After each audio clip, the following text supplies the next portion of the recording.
ಪಪ್ಪ ನಾ ಒಂದು ಹುಡುಗಿನ ಲವ್ ಮಾಡ್ತಾ ಇದ್ದೀನಿ. ಓಕೆ, ಅವಳನ್ನ ಮದುವೆ ಮಾಡ್ಕೋ. ಆದರೆ ಅವಳ ನಮ್ಮ ಕಾಸ್ಟ್ ಅಲ್ಲ. ಏ ಮಂಗ್ಯಾನ ಮಗನ, ಪ್ರೀತಿಗೆ ಜಾತಿ ಮುಖ್ಯ ಅಲ್ಲ, ಮನಸ್ಸು ಮುಖ್ಯ. ಮತ್ತೆ ಅವಳು ನಮ್ಮಷ್ಟು ಶ್ರೀಮಂತಿಲ್ಲ. ಏ ಬಡತನ ಶ್ರೀಮಂತಿಗೆ ಮಧ್ಯಾಹ್ನ ಬಿಸಿಲಿದ್ದಂಗ, ಯಾವಾಗ ಹೆಂಗಂತ ಹೇಳಕ್ ಬರುದಿಲ್ಲ. ಅವಳು ನೋಡೋದಕ್ಕೆ ಕುಳ್ಳಿಗಿದ್ದಾಳೆ. ಇರ್ಲಿ ಬಿಡು, ನಿನಗಿಷ್ಟ ಅಲ್ಲೋ ಬಗೆಹರಿತ. ಮತ್ತೆ ಸ್ವಲ್ಪ ದಪ್ಪಗಿದ್ದಾಳೆ.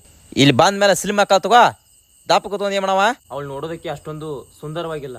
ಆಕಿ ಕಲರ್ ತೊಂದ್ರೆ ನೆಕ್ತೇನ, ಏನ್ ಉಪ್ಪಿನಕಾಯಿ ಹಾಕ್ತಿವ? ಪ್ರೀತಿ ಒಳಗ ಮನಸ್ಸು ಮುಖ್ಯ ಅಲ್ಲೇ, ಮನಸ್ಸು ಮುಖ್ಯ, ಆದ್ ಇಂಪಾರ್ಟೆಂಟ್. ಮತ್ತೆ ಅವಳು ತುಂಬಾ ಬೆರಿಕೆದಾಳ. ಒಂದ್ ವೇಳೆ ನಾಳೆ ನಿಮ್ಮನ್ನ ಚೆನ್ನಾಗಿ ನೋಡ್ಕೋದು ಗ್ಯಾರಂಟಿ ಇಲ್ಲ. ಏ ಮಂಗ್ಯಾನ ಮಗನ, ನೀವು ಚಂದ ಇದ್ರ ಸಾಕ್ರು. ನನಗ ಹೆಣ್ಮಕ್ಳು ಅಂದ್ಮೇಲೆ ಬೆರಿಕಿರ್ಬೇಕ, ನಾಳೆ ಸಂಸಾರವನ್ನ ನೆಟ್ಟಂಗ ನಡ್ಸ್ಕೊಂಡ್ ಹೋಗ್ತಾ ಇರ್ಲಿ. ಆದ್ರೆ ಇನ್ನೊಂದು ಮಾತು. ಮತ್ತೇನು, ಏನಿಂದ?